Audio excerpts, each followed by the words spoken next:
जी प्रणाम, नमो नमः। नमस्कार महामंत्र का ध्यान धरते हुए आज क्लास शुरू करते हैं। जैसे नमस्कार महामंत्र बोलना चाहिए 9 पद के साथ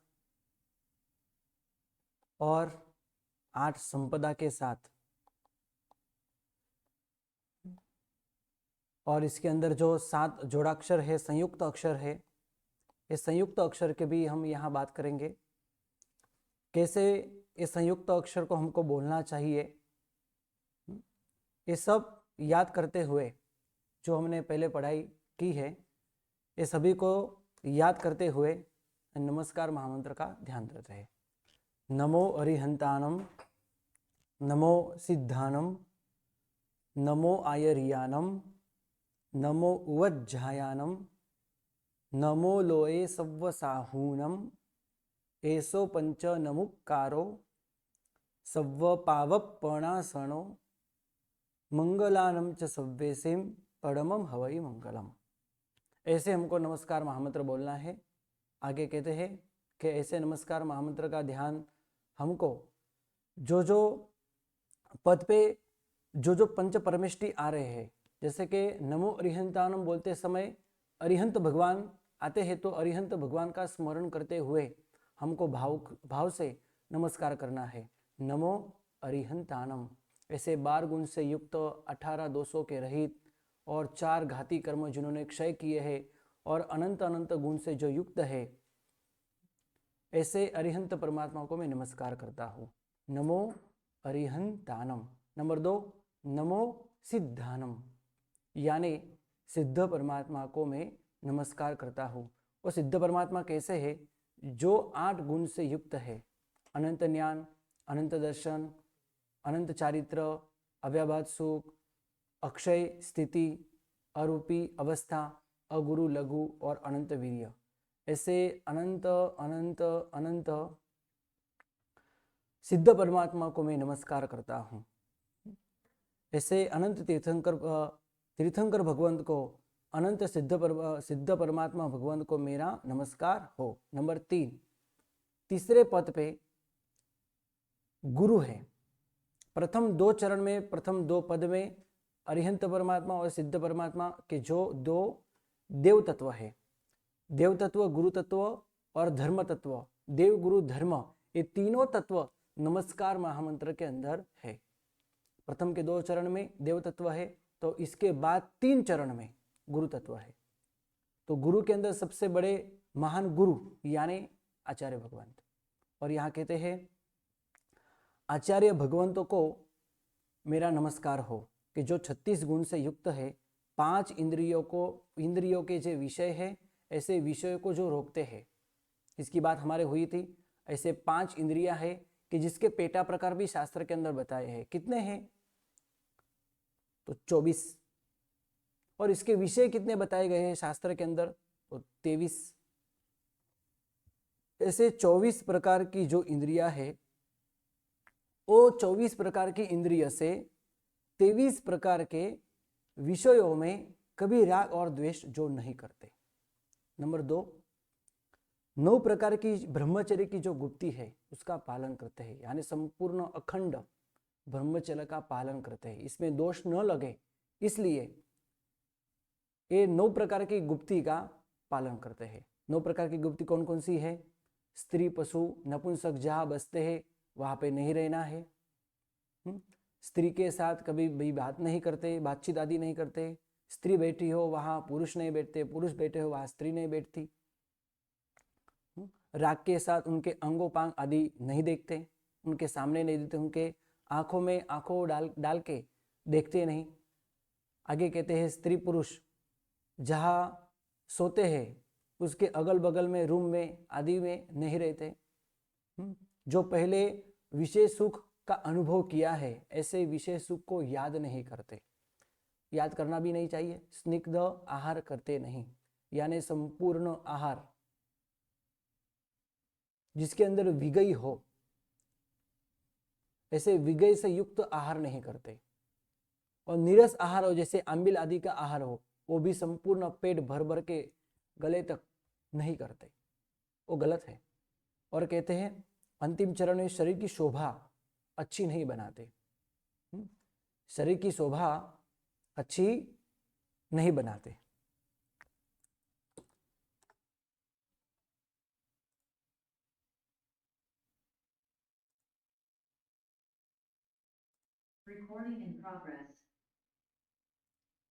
आगे कहते हैं उपाध्याय जी भगवान, हम चौथे चरण में है। उपाध्याय जी भगवान को मेरा नमस्कार हो। नमो उवज्जायानम। हमको उवज्जायानम नहीं बोलना है, याद रखना है। ये उवज्जायानम गलत है, यहाँ झ नहीं बोलना है, झ बोलना है। उवज्जायानम यानी उपाध्याय जी भगवंत को मेरा नमस्कार हो। तो उपाध्याय जी भगवान कैसे है, किसको हम कहेंगे जो उपाध्याय जी भगवान है? तो जो 25 गुण से युक्त है वो है उपाध्याय जी भगवंत। कौन कौन से 25 गुण? तो शॉर्ट में आपको यह बताया है। 11 प्रकार के जो अंग बताए हैं, आचारांग, सुयडांग आदि आप यहाँ पे देख सकते हो। आचारांग, सुयडांग, ठानांग, समयवांग, भगवती सूत्र, ज्ञाता धर्मकथा, उपासक दशांग, अंतगढ़, अनुत्तर उवाई और प्रश्न व्याकरण और विपाक सूत्र, ऐसे जो 11 अंग बताए हैं जो गणधर भगवान रचित है, वो सब गणधर भगवान रचित है। जब संवत्सरण के अंदर भगवान को केवल्यान होने के बाद भगवान संवत्सरण के अंदर आते हैं, देवता आदि संवत्सरण की रचना करते हैं, तो तब गणधर भगवान भी वहां आते हैं। तो गणधर भगवान जब वहां आते हैं तो भगवान को नमस्कार करते हैं, भगवान को 3 प्रदक्षिणा देते हैं और भगवान को 3 प्रदक्षिणा देते हुए भगवान को प्रश्न पूछते हैं, भगवान ये भयवम किम तत्तम, ये भगवान तत्व क्या है? तो भगवान कहते हैं उपनयिवा। दूसरी प्रदक्षिणा देते हैं, भगवान को प्रश्न पूछते हैं, ये भगवान किम तत्तम, भगवान तत्व क्या है? तो भगवान जवाब देते हैं विगमेयिवा, उपनयिवा, विगमेयिवा और ध्रुवैवा। से 3 प्रदक्षिणा के अंदर 3 जवाब मिलते हैं।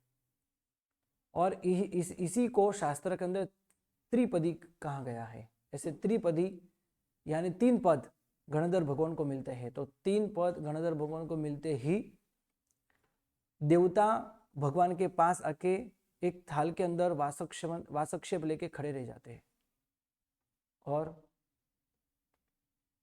उसी समय भगवान और वासक्षेप लेके गणधर भगवान के मस्तक पर डालते हैं। और उसी समय ये सब 11 अंग और 12वां अंग है दृष्टिवादक नाम का अंग, दृष्टिवाद।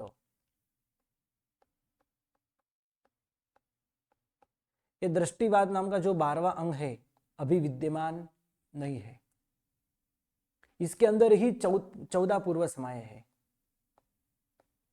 ये 14 पूर्व भी अभी नहीं है। हमारे भगवान मोक्ष में जाने के बाद जो जम्बू स्वामी, सुधर्मा स्वामी आए, जम्बू स्वामी आए, यशोभद्र सूरी आए, भद्रभाव स्वामी आए, संबुति मुनि जी आए, यशोभद्र सूरी आए, स्थूलिभद्र जी आए, ये सब 14 पूर्वधर थे। लेकिन इसके बाद कोई 14 पूर्वधर नहीं रहे। इसके बाद ज्ञान का विच्छेद हुआ। और कहते हैं तो जो 11 अंग है जो गणधर भगवंत रचित है, गणधर भगवंतों ने रचा है। कौन से गणधर भगवंत ने रचा है, किसी को यह प्रश्न होगा।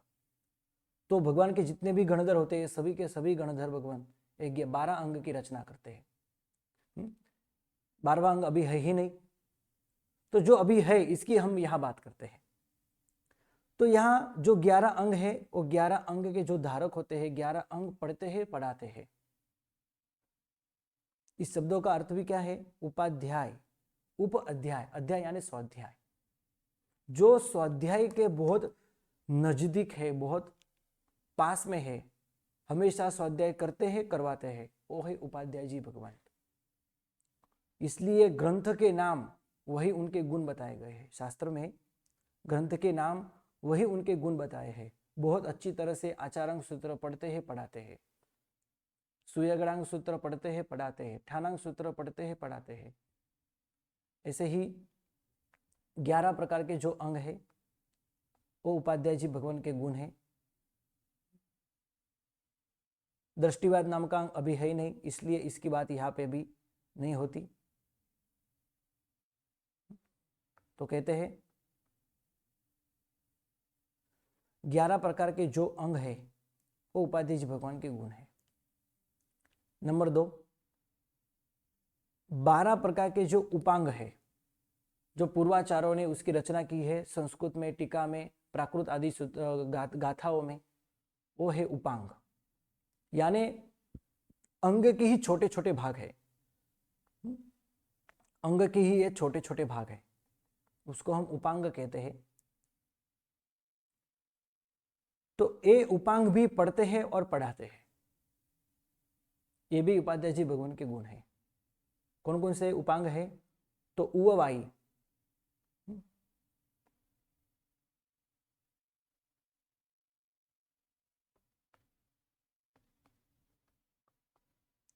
इसके बाद है रायपणेसी, जीवाभिगम, पन्नवना, जंबोदीप पन्नति, चंद पन्नति, सूर पन्नति, कंपिया, कंपवडंसिया, पुप्पिया, पुप्पचूलिया और वहनी दशांग। ये सब जो नाम बताए गए यहाँ पे लिखे हैं, ये सब प्राकृत भाषा में है। आपके पास कोई पुस्तक हो तो उसके अंदर कुछ अलग नाम भी बताए गए हो, जैसा कि यहाँ चंद पन्नति है तो उसके बदले में ऐसा भी लिखा हो, शायद ऐसा भी हो सकता है कि चंद्र प्रज्ञप्ति। तो चंद्र प्रज्ञप्ति उसका ही ये नाम है, लेकिन वो चंद्र प्रज्ञप्ति संस्कृत शब्द है और ये चंद्र पन्नति ये प्राकृत शब्द है। ऐसे 12 प्रकार के जो अंग है पढ़ते हैं पढ़ाते हैं, 11 प्रकार के अंग पढ़ते हैं पढ़ाते हैं।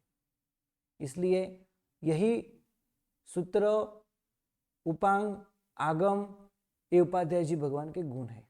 आगे कहते हैं चरण सित्तरी और करण सित्तरी। चरण यानी चारित्र, चरण यानी चारित्र और करण यानी क्रिया और सित्तरी यानी 70। यहां पे भी 70 है। ये सब आप प्लस करोगे तो इसका जवाब आएगा 70। यहां भी ये सब प्लस करोगे तो इसका जवाब आएगा 70। तो ये चरण सित्तरी है तो इसके 70 प्रकार, इसके भी है 70 प्रकार, लेकिन गिनती में इसकी जो गिनती की गई है तो पूर्वाचार्यों ने इसकी गिनती ऐसे ही की है। चरण सित्तरी जो 70 प्रकार की, उसका एक ही प्रकार उन्होंने गिना है, और करण सित्तरी है इसका भी एक ही यहाँ पे गुण गिना गया है। ऐसा क्यों? इसका कोई कारण नहीं है, बस पूर्वाचार्य ने ऐसे ही इसकी गिनती की है, इसलिए यहाँ भी ऐसी ही इसकी गिनती हो रही है। तो ये सब उपाध्याय जी भगवान के गुण है।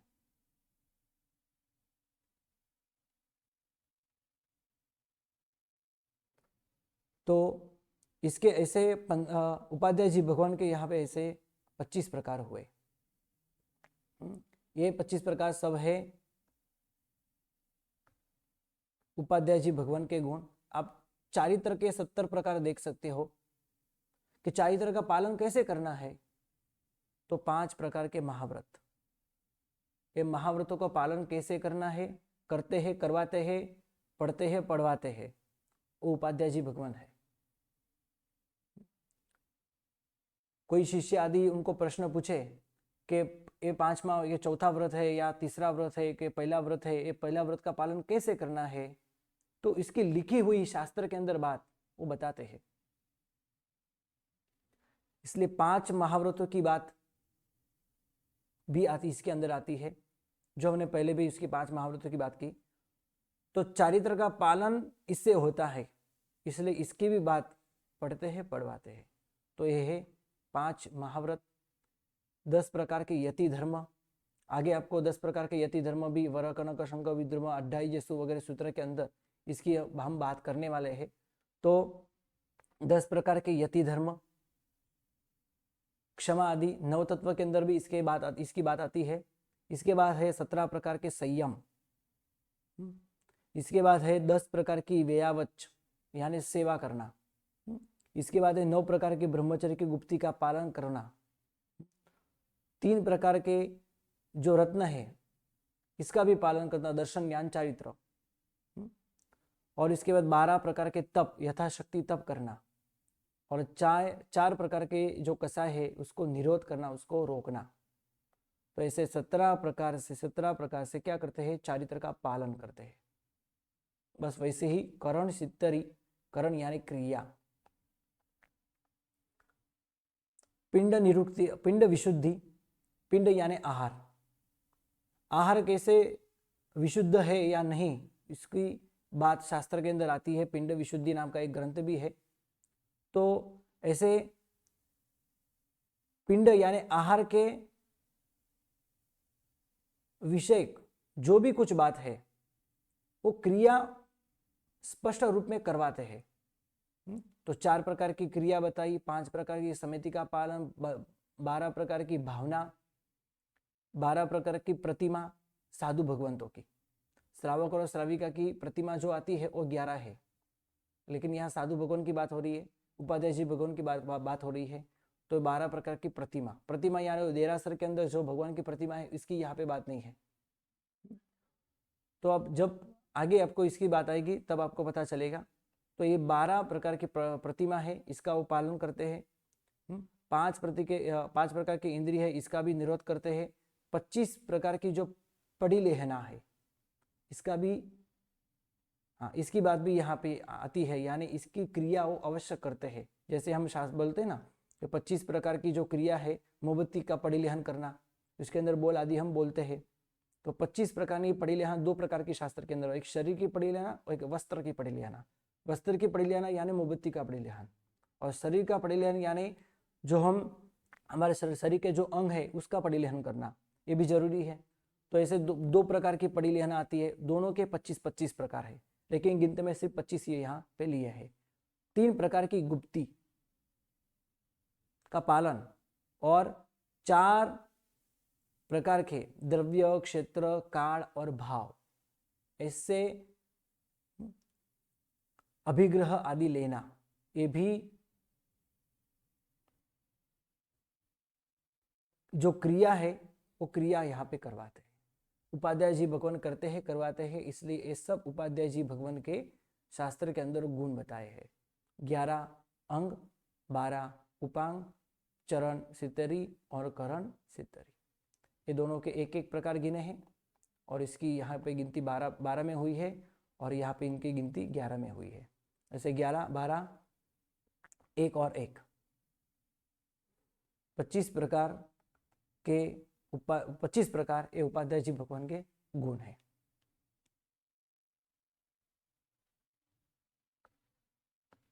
जी, क्या प्रश्न था? उपाध्याय जी भगवान को, हाँ, भगवान के बारे में आपको कुछ प्रश्न हो तो आप पूछ सकते हो। जी बोलिए। कोमल जैन, कोमल बेन जैन।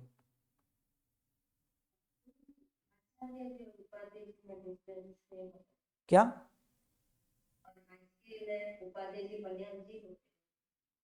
नहीं, पन्यास जी भगवान उपाध्याय नहीं होते।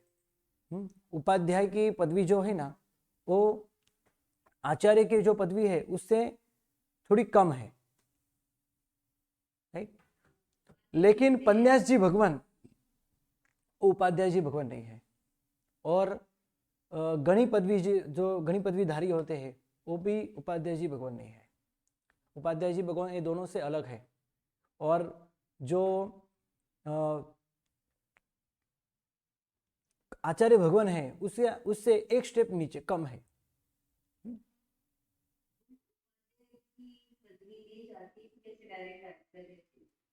और डायरेक्ट भी हो सकती है, ऐसा कुछ नहीं है। डायरेक्ट भी आचार्य पदवी हो सकती है, ऐसा जरूरी नहीं है कि साधु हो तो उसको पहले उपाध्याय पदवी ही देनी है, उसके बाद ही आचार्य पदवी देनी है, ऐसा नियम नहीं है, डायरेक्ट भी दे सकते हैं। और पन्यास, हाँ जी, और पन्यास जो कहा है ना, ये पन्यास भी कुछ उपाध्याय जी भगवान जैसे ही होते हैं, लेकिन संपूर्ण उपाध्याय जी पदवी नहीं होती, राइट? जी बोलो। इसके अंदर आपको मैं बता दूं कि पन्यास हो ना तो उसके अंदर कुछ आगम हम पढ़ सकते हैं, पढ़वा सकते हैं, दीक्षा आदि भी दे सकते हैं, इतनी छूट मिलती है। लेकिन उपाध्याय जी भगवान के लिए ऐसे 45 आगम जो अभी बताए ये सब मुख पाठ होना जरूरी है। पढ़ते उनका सिर्फ एक ही काम है, उपाध्याय जी भगवान का एक गुण है, सबसे बड़ा गुण है, पढ़ते हैं और पढ़वाते हैं, स्वाध्याय करते हैं, करवाते हैं। लेकिन पन्यास जी भगवान के और भी जवाबदारी होती है, और भी उनके कर्तव्य होते हैं। जी बोलिए। हर्षाबेन जैन। प्रणाम गुरुजी। जी। गुरुजी वो त्रिपदी आपने बोला, उपनयवा विगमयवा और उपनयवा, विगमयवा और ध्रुवैवा। उपनयवा, हाँ जी, उपनयवा यानी पदार्थ की उत्पत्ति होती है, राइट। विगमयवा यानी पदार्थ नाश भी होता है, और ध्रुवैवा कुछ पदार्थ ऐसे हैं जो हमेशा के लिए स्थिर रहते हैं, स्थिर होते हैं। जैसे हम ध्रुवीवा। हाँ, जैसे हम आत्म तत्व की बात करें, जैसे हम यहाँ आत्म तत्व की बात करें, तो ये आत्मा हमारा अनादिकाल से है, अनंत काल तक ऐसे ही रहने वाला है। इसके अंदर कोई चेंज नहीं होगा।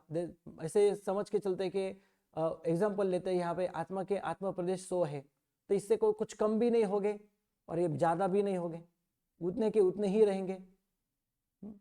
हाँ, लेकिन उसका पर्याय चेंज होगा। वही आत्मा मनुष्य हो तो देव बनेगा, त्रियंश बनेगा, नारक बन सकता है, फिर मनुष्य बन सकता है, इसके पर्याय चेंज हो सकते हैं। बस ऐसे विगे में उपन्न युवा यानी पदार्थ की उत्पत्ति होती है। कुछ पदार्थ ऐसे है, पदार्थ उसकी उत्पत्ति होती है, कुछ पदार्थ ऐसे है वो पदार्थ का नाश भी होता है। जैसे कि मोबाइल की रचना हुई, एक द्रव्य एक पदार्थ है, तो मोबाइल की रचना हुई तो ये पदार्थ उत्पन्न हुआ, कुछ सालों तक चलेगा, बाद में कुछ वर्षों तक चलेगा, बाद में ये साधन गुप्त हो जाएगा, लुप्त हो जाएगा और दूसरा कोई साधन आ जाएगा, ऐसा भी हो सकता है। तो उपनयिवा यानी पदार्थ की उत्पत्ति होना, विगमयिवा वही पदार्थ का नाश होना, और ध्रुवैवा यानी वही पदार्थ कायम के लिए स्थिर हो जाता है। जैसे कि हमारा आत्मा द्रव्य है, आत्मा कभी भी मरती नहीं है, आत्मा तो स्थिर ही होती है, लेकिन आत्मा के पर्याय चेंज होते हैं। मनुष्य बना तो मनुष्य पर्याय की उत्पत्ति हुई, उसके बाद वही मनुष्य मर गया और त्रियंश बन गया, तो त्रियंश पदार्थ की उत्पत्ति हुई, तो मनुष्य की अवस्था जो पहले थी वो नाश हो गई। लेकिन ऐसे कुछ पदार्थ है जो शाश्वत है, जैसे कि नवकार महामंत्र जो अभी हम इसका स्वाध्याय कर रहे हैं, तो नवकार महामंत्र इसकी उत्पत्ति हुई है? तो बिल्कुल नहीं, इसकी उत्पत्ति नहीं हुई है, पहले से ही है। इसको किसने रचना नहीं की, किसी ने बनाया नहीं है। नवकार महामंत्र गणधर भगवंतों ने हमको बताया है कि नवकार महामंत्र ए है। नवकार महामंत्र को अभी भगवान का नवकार महामंत्र बोलते नहीं है, तो गणधर भगवान क्या बोल के हमको, हाँ वो बोल के हमको बताते हैं कि यही नवकार महामंत्र है, इसकी आराधना साधना आपको करनी है। तो कुछ पदार्थ ऐसे है जिसकी उत्पत्ति नहीं हुई, उसका कभी नाश नहीं है, अनादिकाल से है, अनंत काल तक रहेगा। जैसे कि यह नवकार महामंत्र के बाद शत्रुंजय गिरिराज है, अवश्य रहेगा। मेरू पर्वत 1 लाख योजन का है, कभी ऐसा हुआ कि 1 लाख योजन का जो मेरू पर्वत है वो कम हो गया, 50,000 योजन का हुआ? तो ऐसा कभी नहीं, आज तक नहीं हुआ, अनंत काल में नहीं हुआ, कभी नहीं होगा। यानी ये जो नवकार महामंत्र है वो शाश्वत है, यानी ये तीसरी कैटेगरी में आता है, ध्रुव ए ईवा, यानी हमेशा के लिए रहेगा। नवकार महामंत्र हमेशा के लिए रहेगा, कभी नाश नहीं होगा। शत्रुंजय गिरिराज कभी नाश नहीं होगा, कम छोटा यानी कम बड़ा हो सकता है, लेकिन नाश कभी नहीं होगा। तो ऐसे शाश्वत जिनालय आदि भी है, देवलोक के अंदर 12 देवलोक है। कभी ऐसा हुआ कि एक देवलोक कम हुआ और बाकी सब बढ़ गए, या फिर एक ज्यादा हुआ? ऐसा भी नहीं है। अनादिकाल से 12 देवलोक है, 9 ग्रहवेक है, 5 अनुत्तर है, 5 से 6 अनुत्तर कभी हुए नहीं है, कभी होने वाले नहीं है।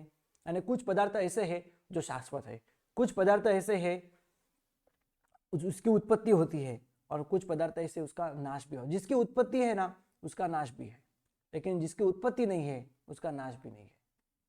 तो ऐसे हमने यहाँ पे उपनयिवा, विगमयिवा और ध्रुवैवा ऐसे 3 पदवी जो घनधर भगवान को महावीर स्वामी भगवान आदि तीर्थंकर भगवान देते हैं। जी आगे रचना बेन। हाँ गुरुजी, वो करण करण मिस्त्री जो है ना, उसमें को प्रतिलेखन यानी परिलेखन कर देना। बराबर है, यही है। और थोड़ा वो उसके बारे में वो परिलेहन की बात आपको वांदना सूत्र के अंदर आएगी। वांदना सूत्र के अंदर आपको हाँ 25 प्रकार की परिलेहना आएगी, वो भी 2 प्रकार की, एक वस्त्र की परिलेहना और एक शरीर की परिलेहना। ये दोनों प्रकार की परिलेहना की बात हमको आगे आएगी, तब हम करेंगे। भाष्य के अंदर भी, दूसरे भाष्य के अंदर भी इसका वर्णन आता है। हाँ हर्षाबेन जैन। गुरुजी हो गया। ओके आगे अर्चनाबेन गांधी। गुरुजी ये हिंदी में नहीं हो सकता क्या? स्क्रीन पे जो दिखाते हो ना वो ये होगा, हाँ जी जी होगा, थोड़ा टाइम लगेगा लेकिन हो जाएगा। राइट, ये सब पुस्तक में जो है वही पढ़ाते हैं। हाँ जी ये जी जी जी आपको मैं ये इसका स्क्रीनशॉट ग्रुप के अंदर भेज दूंगा। आप स्वाध्याय करके एक नोट बना सकते हो, आप नोट बना के ये नोट के अंदर ये सब लिख भी सकते हो। हम नोट करते हैं, इसलिए थोड़ा धीरे धीरे हम लिखते हैं, इधर नोट निकलते हैं। जी जी इसलिए वो थोड़ा धीरे धीरे। हाँ हाँ जी ओके ठीक है। आगे जी प्रणाम।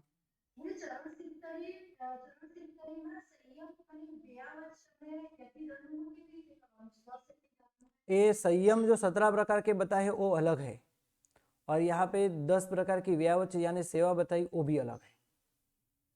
इसकी बात भी आपको आगे आने वाली है। हाँ हाँ जी साधु जीवन, लेकिन साधु जीवन को कैसे जीना है? 10 प्रकार के यति धर्म, जैसे सबसे पहला यति धर्म बताया है क्षमा। हमेशा के लिए एक साधु को क्षमा रखनी है। सिर्फ ऐसा नहीं है कि पचकान लेके पंच महाव्रत लेके बढ़ जाए, तो इससे मोक्ष में नहीं हो, इससे मोक्ष नहीं होता, तो इसका पालन भी करना पड़ता है। कोई क्रोध आदि करे तो हमको क्षमा रखनी चाहिए। यह प्रथम साधु का धर्म है, इसलिए साधु को क्षमाश्रम भी कहा जाता है। इच्छा में खमास मनोबंदी ओम जावनी जाए निसी ही आए मत्थे मंदव, इसके अंदर भी साधु को कौन से शब्द से संबोधित किया गया है? हे क्षमा श्रमण साधु जी, क्योंकि साधु को भी ये पता चले कि मेरा क्षमा रखना ये क्या है, मेरा धर्म है। ऐसे 10 प्रकार के खंती मज्जव अज्जव इस गाथा के अंदर ऐसे 10 प्रकार साधु भगवान के बताए, 10 प्रकार के यति धर्म बताए, क्षमा रखना, अर्जव, हाँ जी। यति धर्म की बात आपको आगे 28 जेसु सूत्र के अंदर आएगी। इसी प्रतिक्रमण के 2 प्रतिक्रमण के हम सूत्र के अर्थ भी कर रहे हैं ना, तो आगे 28 जेसु सूत्र आएगा, इसके अंदर भी 10 प्रकार के यति धर्म की बात आएगी। और आगे आपको नवतत्व ग्रंथ के अंदर भी 10 प्रकार के यति धर्म की बात आएगी संवर तत्व में।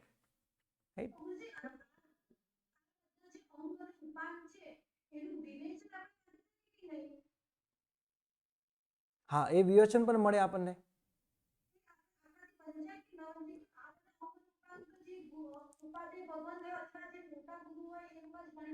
जो आगमो तमे हाँ जी तमे ये तमने कहूं, आज आचारांग सुयगणांग ठानांग समयांग वगैरह सूत्रों जे आगम जे अभी यहाँ पे जो आगम बताए हैं, ये सब आगम का वांचन श्वेतांबर संप्रदाय की अपेक्षा से मैं कहूं तो सिर्फ साधु और साध्वी जी भगवान ही कर सकते हैं। साध्वी जी भगवान के लिए भी कुछ ही आगम बताए हैं, सभी आगम नहीं बताए हैं। कुछ ही आगम का वो स्वाध्याय कर सकते हैं, सभी आगम का स्वाध्याय नहीं कर सकते। साधु भगवान सभी अंग है, उपांग है आदि का स्वाध्याय कर सकते हैं। और श्रावक श्राविका की बात करें तो श्रावक श्राविका जो है वो श्रावक श्राविका ऐसे आगमों का स्वाध्याय, जैसे इसका गुजराती भाषांतर हो या फिर ऐसे हिंदी भाषांतर आदि हो तो नहीं पढ़ सकते। ऐसा कौन सा संप्रदाय कहा कहते हैं? तो श्वेतांबर संप्रदाय कहते हैं। स्थानकवासी संप्रदाय के अंदर सब कुछ पढ़ा जाता है। राइट जी जी बोलिए। मुझे ये पूछना है कि अभी तक जितने भी लेक्चर हुए हैं हम्म सबका रिकॉर्डिंग अपलोड हो गया है ना, क्योंकि मैं 15 देखो ग्रुप के अंदर आज तक जितने भी क्लास होते हैं, आगे भी जितने क्लास होने वाले हैं, ग्रुप के अंदर ही आप ग्रुप के अंदर हो।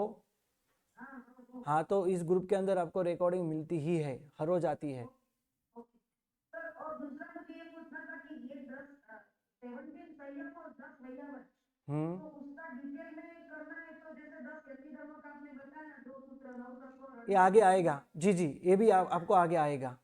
ओके। और 4 तीन विशुद्धि में क्या रखना है आहार के बारे में, तो क्या है 4 प्रकार क्या है वो? 4 प्रकार के तीन विशुद्धि आहार रिलेटेड है, राइट? आहार के रिलेटेड है, हाँ, तो उसमें वो 4 प्रकार क्या है? 4 मतलब तीन विशुद्धि, 4 तीन विशुद्धि बताया ना, कर्म शक्ति नहीं नहीं नहीं, देखो एक मिनट एक मिनट। यहाँ पे ना 4 की जो बात आई थी ना, 4 कसाई का भी बात आती है, वो बात अलग है। 4 पिंड विशुद्धि मैंने बताया ना, पिंड यानी आहार। बराबर। आपको अभी ये जान के कुछ फायदा नहीं है, क्योंकि ये तो साधु भगवान का आचार है। आहार कैसे लाना है, कैसे बोहरना है, कैसे इसका उपयोग करना है। हाँ, ये सब साधु भगवान की अपेक्षा से, मतलब उनके रिलेटेड सब यहाँ पे बात आती है। तो पिंड विशुद्धि यानी आहार। आहार कैसे लाना है, कैसे बोहरना है, कैसा उसका उपयोग करना है। हमारे जैसे मैं साधु हो तो हमारे से कोई छोटे हो तो पहले छोटे साधु भगवान को हमको पूछना आदि चाहिए। तो ये सब आहार विशुद्धि के अंदर आती है, ये सब बातें। हाँ, लेकिन ये साधु भगवान को ये उनका एक आचार है, एक क्रिया है, साधु भगवान अवश्य साधु भगवान करते भी है। और ये सब पढ़ते हैं पढ़वाते हैं कौन? उपाध्याय जी भगवान। इसलिए उपाध्याय जी भगवान के ये सब आगम के नाम है ना, आगम के नाम, ये सब उपाध्याय जी भगवान के गुण बताए गए हैं। यही वो, हाँ, एक गुणात्मक ही ये उपाध्याय जी भगवान होते हैं, पढ़ते हैं और पढ़वाते हैं। जी, और कुछ जी बोलिए संतोष बहन। मैं ये कहती कि जैसे उपाध्याय को मैंने पहले कहा कि प्रयास करती है, इसका चलन अब चला है वर्तमान में।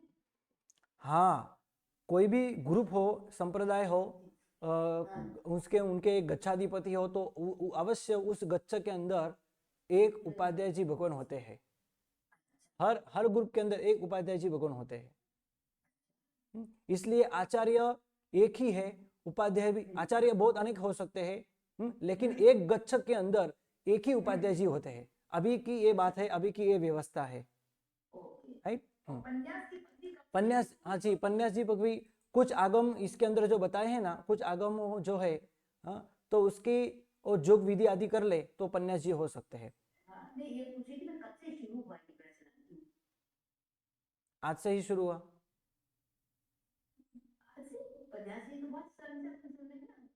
फिर नहीं, प्रश्न फिर से क्या बोल?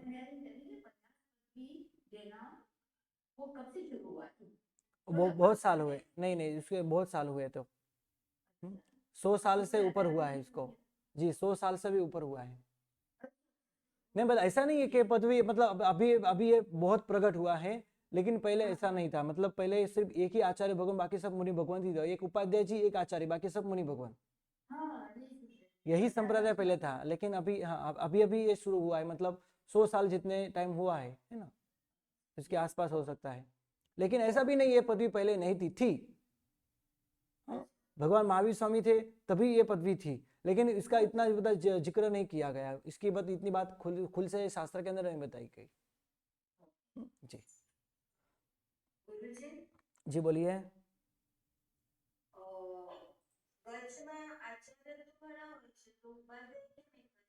બસ આજના કાળમાં એક એવી વ્યવસ્થા, એનું બીજું કંઈ કારણ નથી. જોવા નથી મળતા એવું છે નહીં, અત્યારે છે. ઉપાધ્યાયજી ભગવાન પણ અત્યારે છે. દરેક ગચ્છની અંદર એક તો હોય જ. અત્યારે અમારા ગચ્છની વાત કરીએ, ભુવન ભાનુસુરી, એની અંદર પણ એક છે વિમલ સેનસુરી. તો એ ઉપાધ્યાયજી ભગવાન છે. હા, નથી હોતા. જી, ચલો.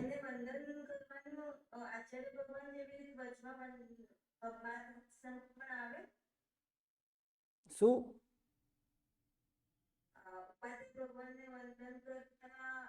પચમા ખમાસમાં આપણે આચાર્ય ભગવાન जी आवे आवे आवे जी आवे। इसकी बात आगे भी आपको, हाँ इसकी बात आगे भी आपको आएगी कि कहाँ खमासना देना है, कहाँ खमासना नहीं देना है। तो वंदना सूत्र के अंदर 3 प्रकार के वंदन बताए हैं, वो वंदन कैसे करना है इसकी भी विधि आपको आगे आएगी। राइट, चलो बस आज इतना ही। गुरुजी प्रणाम, नमो नमः।